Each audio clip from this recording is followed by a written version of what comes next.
Vous pensiez que les robots humanoïdes n'arriveraient pas avant 10 ans dans nos maisons? Eh bien, détrompez-vous. Bonjour à tous, la Chine vient de franchir un cap qui change absolument tout. Suite à ça, même Elon Musk a été obligé de répondre dans la foulée, en annonçant la date du prochain Optimus Gen 4 et en dévoilant son aspect. Car oui, ce qui se passe en ce moment même à Pékin va probablement rendre obsolète tout ce que vous pensiez savoir sur l'IA et la robotique. Aujourd'hui même, je vais vous révéler pourquoi 2026 pourrait bien être l'année où tout bascule, pour vous, pour moi et pour tout le monde. Bon, très bien, aujourd'hui nous sommes en novembre 2025. Pendant que la plupart d'entre nous discutons du dernier modèle d'OpenAI ou de Claude, 3 annonces majeures sont tombées en Chine. Elles sont passées complètement sous les radars des médias occidentaux, et pourtant elles ont une importance capitale. Alors tout d'abord, l'avancée la plus impressionnante qui nous vient du centre d'innovation des robots humanoïdes de Pékin, qui a dévoilé le système WOW, W-O-W, donc un système d'IA révolutionnaire. Ensuite, une start-up inconnue appelée Nautix Robotics a présenté un robot humanoïde à 1370 $. Oui, vous avez bien entendu, c'est moins cher que le dernier iPhone. Et enfin, le robot géant de Unitree a tiré une voiture de 1400 kg comme si c'était un jouet. 3 actualités qui, mises bout à bout, dessinent quelque chose de beaucoup plus grand qu'une simple prouesse technique, et qui a forcé Elon Musk à sortir publiquement pour faire des annonces, vous allez voir. D'abord, parlons de WOW, parce que c'est vraiment là que tout commence. Donc, WOW, ça veut dire quoi? Ça signifie World Omniscient World Model. Bien sûr, il manque un M au WOW, mais peu importe. C'est le premier système d'IA au monde capable d'auto-évaluation. Du moins de la manière dont ils l'ont présenté appliqué à la robotique. Bien sûr, il existe des modèles d'IA qui s'auto-corrigent, mais là c'est autre chose, c'est vraiment de l'auto-évolution en quelque sorte. Développé par une collaboration entre le Centre d'innovation des robots humanoïdes de Pékin, l'Université de Pékin et l'Université de sciences et technologies de Hong Kong, ce modèle ne se contente pas de regarder le monde passivement comme le font nos IA actuels. Alors non, ici d'après leur papier scientifique, WOW interagit, expérimente, se trompe et va s'améliorer automatiquement, tout seul. Donc, bon, on va être honnête, la promesse est forte. C'est exactement comme un humain qui apprend.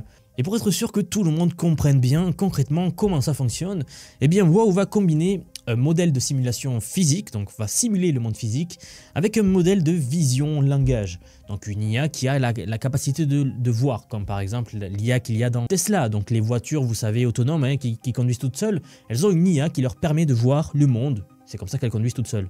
Il y a plein d'IA de ce genre-là. Le résultat, ce sont des robots capables d'imaginer ce qui va se passer, de vérifier leurs prédictions et de se corriger automatiquement. Dans le domaine, c'est ce qu'on appelle développer une intuition physique. Vous savez, c'est cette capacité que nous avons à savoir de manière intuitive qu'un objet va tomber si on le lâche ou qu'une tasse va se renverser si on la pousse trop fort. C'est exactement ce qu'essayent d'accomplir ce qu'on appelle les modèles mondes dans le domaine de l'IA. C'est pour certains et pour beaucoup de chercheurs l'étape suivante de l'IA. Cette compréhension innée des lois de la physique, que même un enfant de 3 ans possède, aucune IA n'arrive à le maîtriser. Du moins jusqu'à l'apparition de ce papier, car beaucoup de chercheurs ont commencé à s'en approprier pour essayer de le décortiquer dans tous les sens et voir quel est le bon qu'ils ont réalisé. Tout le système repose sur ce qu'ils appellent le paradigme SOPHIA. C'est un cadre, un système qui fusionne les grands modèles de langage actuels, DeepSeek, ChatGPT, Claude, etc. pour générer des résultats physiquement plausibles, guidés par le langage naturel. Pour bien comprendre, prenons un exemple assez simple. Vous dites à un robot qui est équipé du système WOW de déplacer une tasse au bord de la table sans le renverser. C'est là où les systèmes classiques généreraient une animation ou une séquence de mouvements préprogrammés. Mais ce nouveau système, lui, le WOW, va prédire ce qui va se passer. Il va critiquer sa propre prédiction et il va affiner sa compréhension jusqu'à que le mouvement soit non seulement réaliste, mais optimal. C'est une boucle continue de prédiction, de critique, de raffinement. Et cette boucle tourne jusqu'à que le comportement du robot devienne en fait, en quelque sorte, véritablement intelligent ou cohérent physiquement. Pour mesurer ses capacités, l'équipe a créé un benchmark complètement nouveau appelé le WOW Bench. Bon, ils n'ont pas cherché très loin le nom, mais ce test évalue 4 aspects fondamentaux donc, des modèles mondes. La perception, le raisonnement prédictif, la prise de décision et l'exécution généralisée.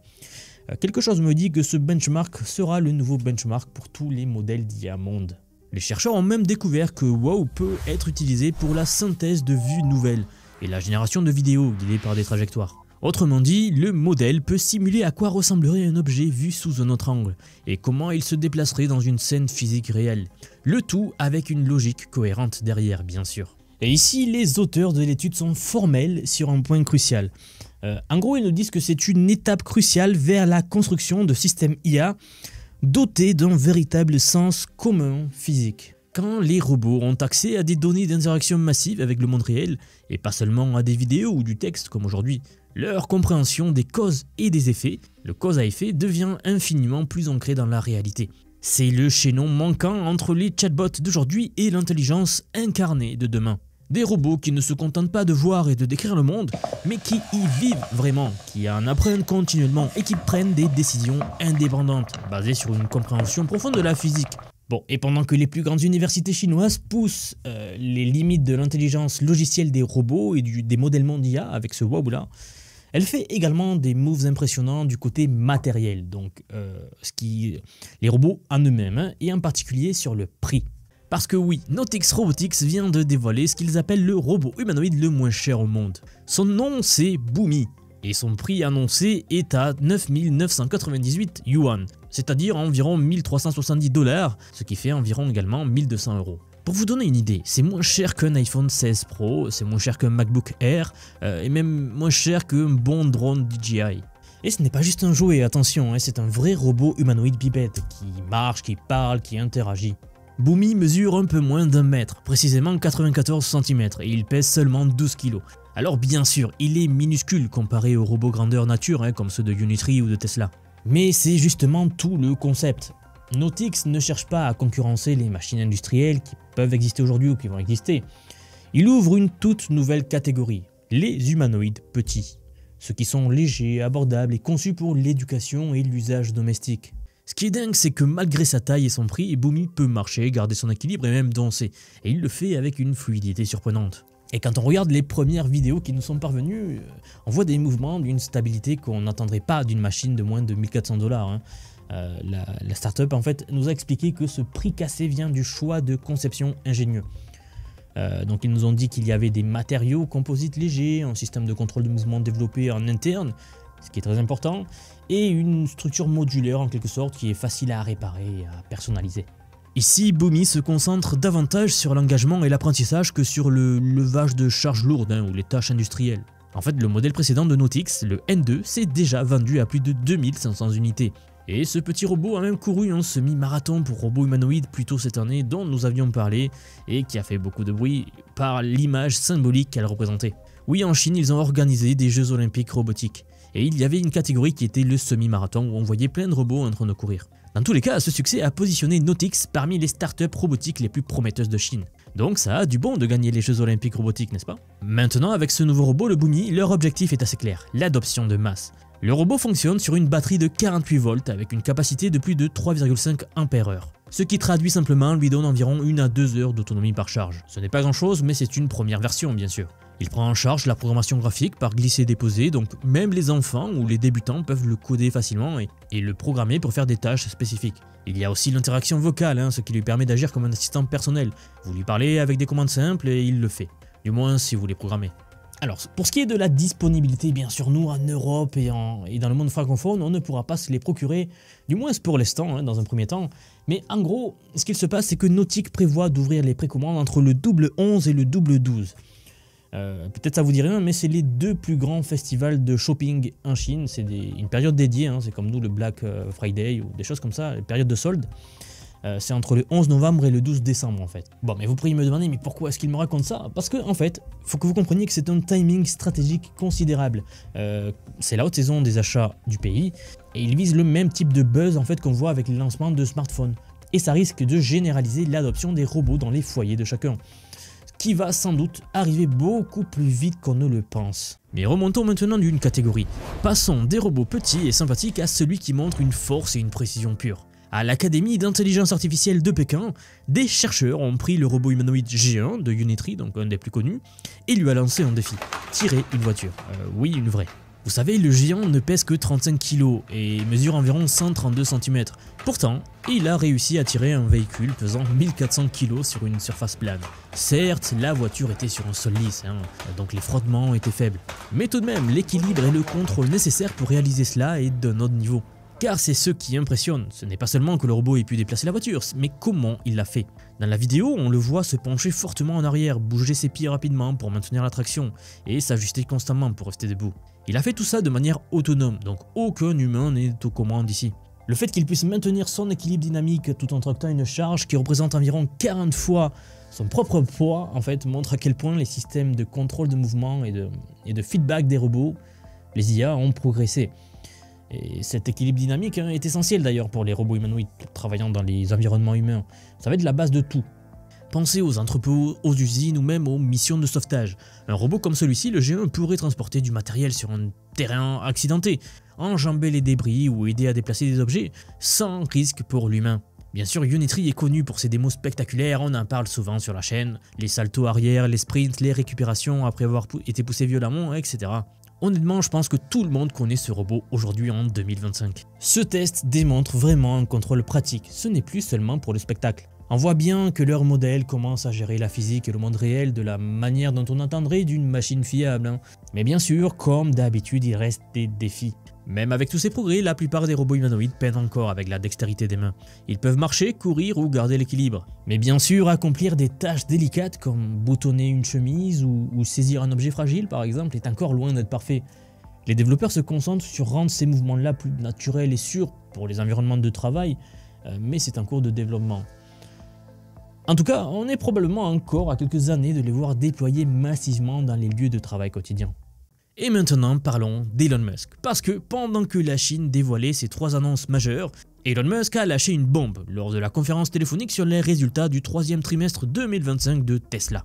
Il a confirmé que l'Optimus V3 sera dévoilé le 1er trimestre 2026, probablement en février ou mars, et il n'a pas mâché ses mots. Selon lui, l'Optimus V3 sera tellement réaliste qu'il ne ressemblera même pas à un robot. Ces mots exacts, je vous les cite, il dit « Il ressemblera à une personne dans un costume de robot. Il sera si réel que vous devrez le toucher pour croire que c'est vraiment un robot. » Fin de citation. Musk a également annoncé que Tesla construit une ligne de production capable de fabriquer 1 million d'unités d'Optimus par an, avec un démarrage prévu vers fin 2026. 1 million d'unités par an. Laissez ce chiffre vous imprégner. Mais une chose est sûre, on sait que Elon Musk sait faire ça. C'est le roi de la production en chaîne. Alors bien sûr, Musk a tempéré en disant que la montée en puissance prendrait du temps, compte tenu de la complexité du robot, qui compte plus de 10 000 composants uniques, et du fait qu'il n'existe pas de chaîne d'approvisionnement pour les robots humanoïdes aujourd'hui. Tesla devra donc développer un processus de production verticalement intégré, en gros fabriquant elle-même de nombreux composants. Mais maintenant, voici ce qui est fascinant. Musk a dessiné une feuille de route au-delà de cette ligne de production initiale. Il a projeté l'Optimus 4 à 10 millions d'unités, puis Optimus 5 peut-être à 50 ou 100 millions d'unités. Cette échelle vertigineuse donne du contexte aux récentes rumeurs de la chaîne d'approvisionnement.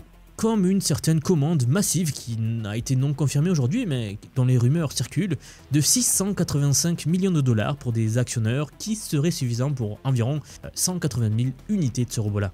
À la lumière de l'objectif de 1 million d'unités de Musk, une telle commande ne représenterait qu'un lot initial pour la montée en puissance de la production. Dans tous les cas, ce qui est clair, c'est que la Chine avance plus vite que quiconque ne l'avait prévu.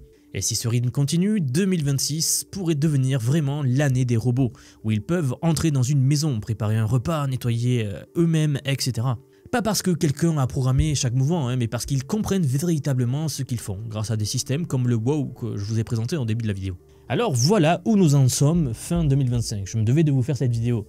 La Chine vient de démontrer 3 choses fondamentales. Premièrement, avec WOW, elle a créé une IA qui donne au robot une véritable intuition physique, pas juste des mouvements programmés. Deuxièmement, avec le Boomy, elle a cassé les barrières du prix, rendant les robots humanoïdes accessibles au grand public pour la première fois. Et troisièmement, avec le G1, elle a prouvé que ces machines peuvent déjà effectuer des tâches pratiques impressionnantes, nécessitant force et équilibre. Pendant ce temps, Tesla a été obligée d'annoncer qu'elle prépare une production de masse d'un robot si réaliste qu'il sera difficile de distinguer d'un humain. Messieurs dames, nous ne parlons pas de science-fiction, nous parlons d'une révolution qui va impacter chaque secteur, la logistique, la manufacture, l'éducation, la santé et même nos foyers, et qui a lieu en ce moment même. Nous sommes en train de le vivre en ce moment. Bon, et c'est là que vous devez vous poser une question honnête. Dans un monde où l'IA ne se contente plus d'analyser des données, mais incarne désormais une compréhension physique du monde avec les modèles mondes, où les robots deviennent abordables et capables d'apprendre par eux-mêmes, quelle est votre place? Quelle est notre place à tous? Êtes-vous en train de regarder passer cette révolution en spectateur ou est-ce que vous vous préparez à la comprendre, la maîtriser, l'utiliser à votre avantage? Parce que croyez-moi, dans 2 ans maximum, chaque entreprise, chaque secteur va se demander comment intégrer ces technologies. Et ceux qui comprendront l'IA, ceux qui sauront comment ces systèmes pensent et apprennent, auront vraiment un avantage colossal. Si vous sentez qu'il est temps de ne plus subir ces changements, mais les anticiper, si vous voulez comprendre non seulement comment ces robots fonctionnent, mais comment vous pouvez utiliser l'IA dans votre travail, vos projets, votre quotidien, alors j'ai quelque chose pour vous. J'aimerais vous dire que depuis quelques mois déjà, j'ai construit un programme d'apprentissage unique. Je vous apprends l'IA sous tous ses aspects. C'est un parcours pensé pour vous transmettre tout ce que je sais. Alors non seulement sur les modèles comme ChatGPT, Gemini de Google, Grok que l'on vient de voir, mais bien d'autres. Je vous montre surtout en fait la manière de les intégrer concrètement dans votre vie, dans votre travail, dans vos projets. Et ce, que vous soyez salarié, indépendant, entrepreneur ou même à la retraite, nous avons beaucoup de retraités dans la communauté. J'ai récemment sorti la plus grosse mise à jour à ce jour de la formation. Ça fait un petit moment que j'en parlais, mais ça y est, elle est là, elle est en ligne. Donc un module entièrement dédié à l'automatisation par IA. Autrement dit, la création des agents IA, des espèces de salariés virtuels qui vont travailler pour vous et tout faire pour vous. En somme, vous faire gagner des heures et des heures et des heures. Vous êtes déjà plus de 4500 personnes à avoir rejoint ce programme, donc nous approchons des 5000, merci pour le soutien. Et enfin, sachez qu'il n'y a pas besoin d'être développeur, pas besoin d'avoir un profil technique, je vous prends par la main, et pas à pas, avec des leçons vidéo claires, des cas pratiques concrets, on voit tout ce qui touche à l'IA. Dernier point, mais pas des moindres, si vous nous rejoignez aujourd'hui, vous aurez accès à toutes les évolutions du futur sans surcoût, accès illimité à vie à tout ce que je veux vous apprendre. Donc aujourd'hui c'est un paiement unique, ce n'est pas un paiement mensuel, c'est juste un paiement unique et vous aurez accès à vie à toutes les mises à jour que je vais faire en permanence et que je fais en ce moment même. Si cela vous intéresse, vous avez les liens en dessous de la vidéo, donc soit en description, soit en commentaire épinglé pour nous rejoindre. Dans tous les cas, moi je serai très heureux de vous accueillir dans le programme. Si vous êtes encore là, merci d'avoir regardé jusqu'au bout et je vous dis à très vite pour la prochaine vidéo.